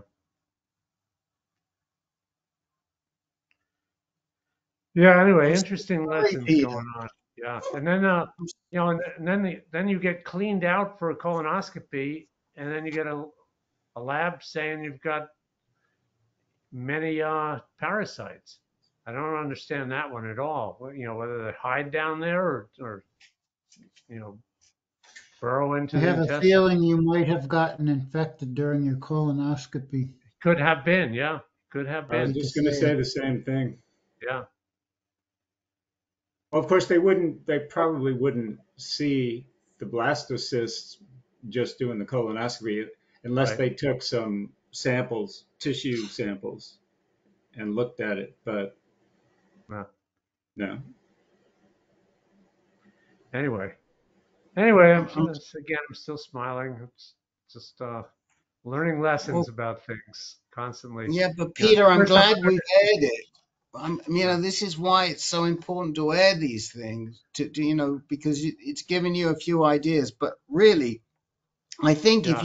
if you lay it out for Dr. Antanerakis and say, I really need your help, he's not just going to dispose of you. He's going to try and see what he can do, or use his contacts to see who could help you on the island Right. with the expertise. Okay. Okay, So guys, sorry. I'm gonna wind it up, and we'll see everybody next week. Thank you very much, everyone, for coming. Yeah. Yeah, we're going to close. I've got a feeling that the mic that's there might be Mike Pettipool, and he might have come in early and turned it on for the MS group. So if anybody is here for the MS group, we're closing the room and we'll reopen the room in about 5 minutes. So that's where we are. Happy New Year to Happy everybody. New I Year. wish everybody a lot of really, really good health and maybe a happy New Year for everybody, especially Peter. Yeah. See you Happy guys New Good next night, Year. year. Good night, everyone. Good night. Good night. Good night, Night. John. Good job.